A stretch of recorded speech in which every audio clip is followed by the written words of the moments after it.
Hello friends, welcome to my channel. दोस्तों, आज की इस वीडियो में हम लोग देखेंगे बीएड फर्स्ट ईयर के पेपर 3 लर्निंग एंड टीचिंग का सबसे पहला लेक्चर। सब्जेक्ट है nature and types of learning, यानी कि लर्निंग कितने तरह के होते हैं और लर्निंग का क्या नेचर है। चलिए इस पर चर्चा करते हैं।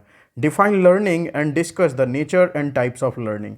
तो लर्निंग को भी डिफाइन करनी है और लर्निंग का क्या नेचर है और कैसी टाइप्स होती हैं इसे भी डिस्कस करनी है। Learning is a process through which individuals acquires new knowledge, skills, behaviors और attitudes। तो लर्निंग एक ऐसी प्रक्रिया है जिसके द्वारा कोई भी व्यक्ति नया नॉलेज प्राप्त करता है, नई स्किल्स प्राप्त करता है, नए बिहेवियर और एटीट्यूड को डेवलप करता है। It involves the assimilation and integration of information or experiences, resulting in a relatively permanent change in an individual's knowledge, behavior or understanding। यानी कि लर्निंग में शामिल है नए नए इंफॉर्मेशन और नए नए एक्सपीरियंस को अपने जीवन में लाना, जिसका परिणाम ये होता है कि एक तरह से परमानेंट चेंज होता है किसी व्यक्ति की नॉलेज में, उसके बिहेवियर में और उसकी अंडरस्टैंडिंग में। यानी कि किसी व्यक्ति के ज्ञान, उसके बिहेवियर, व्यवहार और उसकी समझदारी में जो परमानेंट चेंज होता है, जिस प्रक्रिया के द्वारा ये परमानेंट चेंज होता है किसी व्यक्ति की समझदारी में, उसके व्यवहार करने के तरीके में अंतर अगर आता है और उसके सूझबूझ में अगर और बेहतर अगर अंतर आता है, तो जिस प्रोसेस के द्वारा ये सब संभव होता है उसी प्रोसेस को लर्निंग कहते हैं। The nature of learning can vary depending on various factors, including the types of information or skills being acquired, the context in which learning occurs, and the characteristics of the learner। तो learning की nature जो है ये fixed नहीं होती है friends, ये change होती रहती है। ये डिपेंड करती है बहुत सारे फैक्टर्स पर, जैसे कि कौन सा इंफॉर्मेशन या कौन सी स्किल सीखी जा रही है। दूसरी बात है कि किस कॉन्टेक्स्ट में लर्निंग हो रहा है, किस संदर्भ में आप सीख रहे हैं, कैसे माहौल में सीख रहे हैं। और तीसरी बात है कि कैरेक्टरिस्टिक्स क्या है, लर्नर कैसा है। मतलब कोई व्यक्ति जो कुछ सीख रहा है तो लर्निंग उसकी कैसी होगी, कितना जल्दी वो सीख पाएगा या कितना लेट से सीखेगा या कितना बेहतर वो सीखेगा जो चीज़ वो सीख रहा है, ये सब कुछ डिपेंड करता है। तो पहली बात कि वो सीख क्या रहा है, वो साइकिल चलाना सीख रहा है या फिर वो खाना बनाना सीख रहा है, पढ़ाई करना सीख रहा है, डांस करना सीख रहा है, वो सीख क्या रहा है। पहला तो वो जिस स्किल को सीख रहा है उस पर उसकी लर्निंग डिपेंड करती है। दूसरी बात ये है कि किस माहौल में वो सीख रहा है, किस कॉन्टेक्स्ट में सीख रहा है, इस पर भी लर्निंग डिपेंड करती है। और फिर लर्नर का कैरेक्टरिस्टिक्स, यानी लर्नर खुद कितना शार्प माइंडेड है या स्लो विट है, इस पर डिपेंड करता है कि लर्निंग उसकी कैसी होगी। यानी कि 3 फैक्टर पर तो कम से कम ये डिपेंड कर रहा है। हियर आर सम की एस्पेक्ट्स ऑफ लर्निंग। देखते हैं लर्निंग के कुछ और पहलू क्या क्या हैं। सबसे पहले active and passive learning. Learning can B an active और पैसिव प्रोसेस, यानी कि लर्निंग एक पूरी तरह से एक्टिव प्रोसेस भी है और पैसिव प्रोसेस भी है। मतलब कि ये डिपेंड करता है कोई व्यक्ति कितना एक्टिवली सीख रहा है या फिर बस ऐसे ही हल्का फुल्का सीख रहा है, तो पैसिव लर्निंग वो होगी। Active learning involves engagement, participation and interaction with the learning material such as through discussion, problem solving और हैंड्स ऑन एक्टिविटीज़। यानी कि एक्टिव लर्निंग जो होती है उसमें सीखने वाला व्यक्ति बहुत ही ज़्यादा एक्टिव रहता है, बहुत ज़्यादा इंगेज्ड रहता है, पार्टिसिपेट करता है अच्छे से, बहुत बढ़िया से वो सीखने की कोशिश करता है, डिस्कशन करके, प्रॉब्लम सॉल्विंग करके और प्रैक्टिकल कुछ करके। यानी कि अपना दिमाग चला करके अगर कोई चीज़ सीखा जाए अच्छे से, पूरा अपना ध्यान केंद्रित करके, अपने से खुद से करके, चीज़ों को समझ करके, सवाल जवाब करके। यानी कि जब तक सेटिस्फेक्शन नहीं हो किसी चीज़ को सीखने में, तब तक प्रयास करके अगर कोई व्यक्ति कुछ सीखता है तो ये उसकी एक्टिव लर्निंग है। ठीक। Passive learning on the other hand involves receiving information without active involvement such as through lectures or reading। Passive learning क्या हुई कि अपने से कुछ एक्सपेरिमेंट वगैरह नहीं किया, कुछ सवाल जवाब कुछ नहीं किया, बस सिर्फ किसी लेक्चर को सुन लिए या किसी चीज़ को पढ़ लिए, तो इससे जो लर्निंग होती है वो पैसिव लर्निंग है। आई होप आपको एक्टिव लर्निंग और पैसिव लर्निंग समझ में आ गई होगी। एक्टिव लर्निंग हमेशा ज़्यादा फायदेमंद होता है फ्रेंड्स पैसिव लर्निंग के कंपैरिजन में। फिर explicit and implicit learning। Explicit learning refers to the deliberate and conscious acquisition of knowledge or skills where the learner is aware of the learning process and actively focuses on learning। तो explicit learning से क्या अर्थ निकलता है? explicit learning है कि कोई खास प्रकार का स्किल या कोई खास नॉलेज अगर जानबूझ करके अपनी इच्छा से सीखने का कोई प्रयास कर रहा है तो वो एक्सप्लिसिट लर्निंग है। लर्नर इसमें पूरी तरह से जागरूक रहता, अवेयर रहता है कि असल में वो क्या सीख रहा है और उसे कितना फोकस करना है। यानी फुल्ली एक्टिव होकर के कोई व्यक्ति अगर किसी खास चीज़ के नॉलेज को ले रहा है, कोई खास एक स्पेशल स्किल सीख रहा है, तो वो एक्सप्लिसिट लर्निंग है। इम्प्लिसिट लर्निंग क्या हुई? Implicit learning on the other hand occurs without conscious awareness और इंटेंशन। यानी कि चाहा नहीं था कोई चीज़ सीखना है, बस गलती से ऐसे ही बैठे बैठे कुछ सीख गए। मतलब कि उतना फोर्स नहीं किया था किसी चीज़ को सीखने का, उतना एफर्ट नहीं लगाया था, वो बस हल्के में ही ऑटोमेटिक अगर कोई चीज़ सीख लिए तो वो होती है हमारी implicit learning. It involves acquiring knowledge और skills through exposure to the environment और stimuli without conscious effort often resulting in unconscious learning. यानी कि इम्प्लिसिट लर्निंग एक तरह से अनकॉन्शियस लर्निंग है, यानी कि उसे जानबूझ करके कोई इंटेंशन ले करके नहीं सीखा गया था, वो बस यूं ही हो गया। जैसे कि देखिए, बचपन से हम लोग बात करने के लिए सीखते हैं, तो कैसे बात करना सीख जाता है कोई बच्चा पता ही नहीं चलता, वो अपने माहौल में रहते रहते ऑटोमेटिक चीज़ों को बोलना सीख लेता है। तो ऐसी बहुत सारी चीज़ें हैं जो कि इम्प्लिसिट होती हैं, जिनके लिए कोई खास फोकस करने की ज़रूरत नहीं होती है। अपनी मातृभाषा सीखने के लिए कोई ज़्यादा मतलब प्रयास करने की ज़रूरत नहीं पड़ती है, लेकिन अगर फॉरेन लैंग्वेज कोई सीखना हो उसके लिए फिर तब एक्सप्लिसिट लर्निंग है वो, क्योंकि उसमें प्रयास करना होता है, बहुत फोकस करके हम सब जानबूझ करके किसी एक लैंग्वेज को सीखने का प्रयास करते हैं, तो वो एक्सप्लिसिट लर्निंग है। और इम्प्लिसिट लर्निंग आप समझ गए, जो कि यूं ही हो जाता है, वो ज़िंदगी जीते हुए ऑटोमेटिक हम सब जो स्किल सीख लेते हैं वो सारी इम्प्लिसिट लर्निंग हो जाती है। फिर है individual and social learning. Learning can occur individually और इन सोशल कॉन्टेक्स्ट। यानी कि लर्निंग अकेले अकेली भी हो सकती है एक व्यक्ति की, और पूरे सामाजिक तौर पर भी हो सकती है learning. Individual learning refers to the acquisition of knowledge और skills through personal experiences, self study और इंडिपेंडेंट एक्सप्लोरेशन। यानी कि इंडिपेंडेंट इंडिविजुअल लर्निंग जो है, इंडिविजुअल लर्निंग अगर कोई व्यक्ति अकेले कोई चीज़ सीखने का प्रयास कर रहा है, खुद से अगर वो एफर्ट लगा रहा है, खुद से अगर वो एक्सपीरियंस गेन कर रहा है, सेल्फ स्टडी कर रहा है, या फिर खुद से ही रिसर्च करके एक्सप्लोर कर रहा है कुछ चीज़ों को, तो उसका फ़ायदा उसी व्यक्ति को होगा जो खुद से प्रयास कर रहा है। पूरे समाज को उसका फ़ायदा नहीं हो जाएगा जब तक वो अपनी लर्निंग को दूसरों के साथ शेयर नहीं करेगा।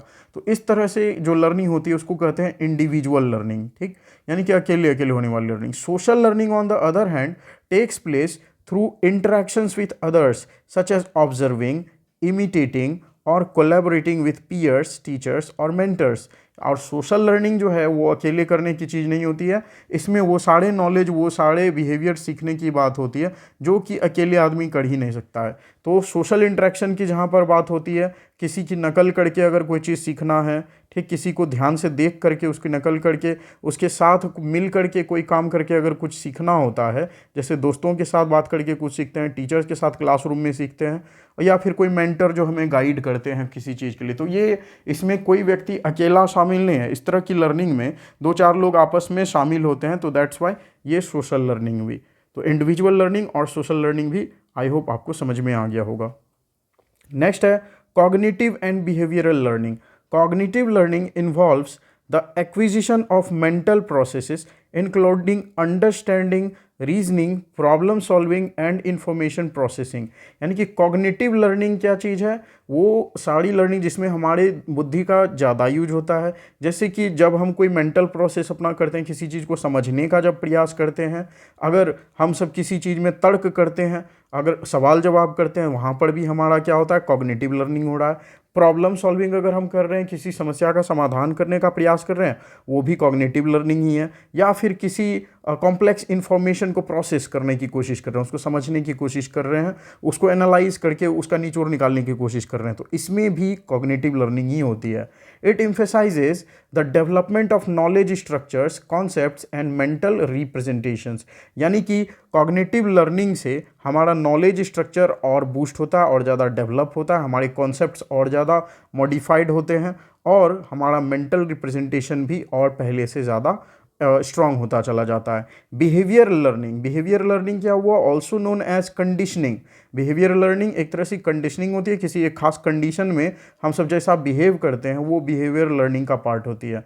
तो behaviour learning focuses on the acquisition of observable behaviour through stimulus response association, reinforcement और पनिशमेंट। यानी कि बिहेवियरल लर्निंग के लिए क्या होता है कि स्टिमुलस और रिस्पॉन्स है, कि जैसा माहौल होता है उसके अकॉर्डिंग हम कोई चीज़ खास रिस्पॉन्स करते हैं। जैसे कि इसका एग्जांपल आप सब ऐसे समझ सकते हो कि अगर आपका जो भी टेस्टी फूड है, आप जो भी खाना पसंद करते हो, वो चीज़ आपके सामने आता है तो ऑटोमेटिक आपका रिस्पॉन्स होता है कि आपके मुंह में पानी आने लगता है, आप खाना चाहते हो। तो ये क्या है, एक तरह से बिहेवियर लर्निंग आपने समय के साथ साथ सीखा है, ऑटोमेटिक ये अपना एक डेवलप कर लेना कि उस फूड के साथ ऐसा रिएक्ट करना है। या फिर कोई ऐसा भी चीज़ है जो बिल्कुल आपको पसंद नहीं है तो आप ऑटोमेटिक वहाँ से दूर चले जाते हो। तो ये क्या है, आपकी बिहेवियर लर्निंग है, यानी आपने बिहेव करना सीख लिया है किसी एक खास कंडीशन के अकॉर्डिंग। ठीक, तो जो चीज़ आपको पसंद है वो उसके अकॉर्डिंग आप ऑटोमेटिक क्या करते हो, रिस्पॉन्ड देने लगते हो। जो चीज़ आपको अच्छा नहीं लगता है उसके अकॉर्डिंग भी आपका रिस्पॉन्ड, बिहेवियर आपका डिफरेंट होता है। तो ये होती है बिहेवियर लर्निंग, यानी कि किसी कंडीशन के अकॉर्डिंग आप कैसा बिहेव करना सीखते हो, यही है बिहेवियरल लर्निंग। यानी कि क्लास में स्टूडेंट्स को अगर अच्छा कुछ सिखाना है तो पहले टीचर को एक माहौल क्रिएट करना पड़ेगा स्टूडेंट्स में कि उनके बिहेवियर में कुछ चेंज आना शुरू हो। तो इसके लिए टीचर को एक पॉजिटिव एनवायरनमेंट तैयार करना होगा। क्लास शुरू करने से पहले स्टूडेंट्स को थोड़ा मोटिवेट करने की ज़रूरत होती है, रीइंफोर्स करने की ज़रूरत होती है। या दूसरी बात है कि जो आप सिखाना चाह रहे हो अगर वो नहीं सीख रहा है तो थोड़ी सी पनिशमेंट अगर आप देते हो तो उसका भी असर पड़ता है, बच्चों के बिहेवियर में अंतर देखने को मिलता है पनिशमेंट की वजह से।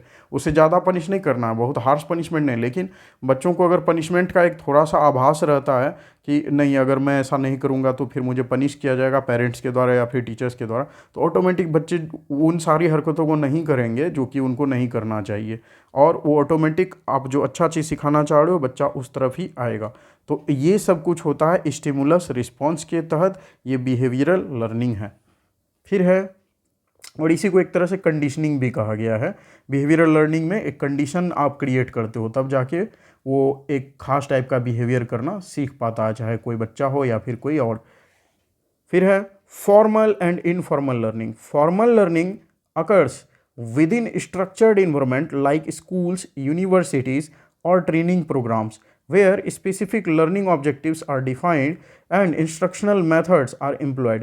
तो फॉर्मल तो आपको नाम से ही लग रहा है कि फॉर्मल किसी इंस्टीट्यूशन के द्वारा कोई चीज़ अगर सिखाया जाएगा, यानी कि अगर स्कूल, यूनिवर्सिटी या ट्रेनिंग प्रोग्राम्स में अगर कोई चीज़ आप सीखते हो, कोई लर्निंग अगर करते हो तो ये होती है हमारी formal learning. Informal learning on the other hand happens in everyday life through incidental experiences, interactions, and self-directed explorations without a predefined curriculum or formal assessment। यानी कि इनफॉर्मल लर्निंग क्या है, वो हमेशा होते ही रहती है, उसके लिए कोई स्कूल कॉलेज जाने की कोई ज़रूरत नहीं है। डेली लाइफ में हम सब जो चीज़ों को अनुभव करते हैं, जिन चीज़ों को इंटरेक्ट करते हैं, सेल्फ खुद से ही एक्सप्लोर करके जो सारी चीज़ों को हम सब अपने डेली लाइफ में सीखते चले जाते हैं, अपनी गलतियों से बहुत सारी चीज़ें सीखते हैं। ये सारी की सारी चीज़ ये है इनफॉर्मल लर्निंग, इसके लिए कहीं कोई टेस्ट नहीं देना पड़ता है। Continuous and discrete learning. Learning can be continuous process where individuals accumulate knowledge और skills over time, building upon existing knowledge and experiences. तो लर्निंग एक कंटिन्यूअस प्रोसेस है फ्रेंड्स, यानी कि ये हमेशा होता ही रहता है। इंडिविजुअल्स नए नए नॉलेज और नए नए स्किल्स को समय के साथ साथ सीखते चले जाते हैं, और वो अपने पहले से जो उनके पास नॉलेज है, जो पहले से एक्सपीरियंस है, वो बढ़ता चला जाता है जैसे जैसे लर्निंग होती चली जाती है। Discrete learning refers to focused and specific learning episodes aimed at acquiring a particular set of knowledge और skills in a shorter period. यानी कि डिस्क्रीट लर्निंग क्या हुई, अगर एक कम समय के अंतराल में आप किसी एक खास स्किल को अगर सीखते हो, कोई खास टाइप की नॉलेज लेते हो, तो इस टाइप की लर्निंग को डिस्क्रीट लर्निंग कहा जाता है, जो कि शॉर्ट टाइम में होता है और पूरी तरह से फोकस्ड होता है किसी एक खास टॉपिक पर। ठीक, तो कंटिन्यूअस लर्निंग और डिस्क्रीट लर्निंग भी आप समझ गए होंगे।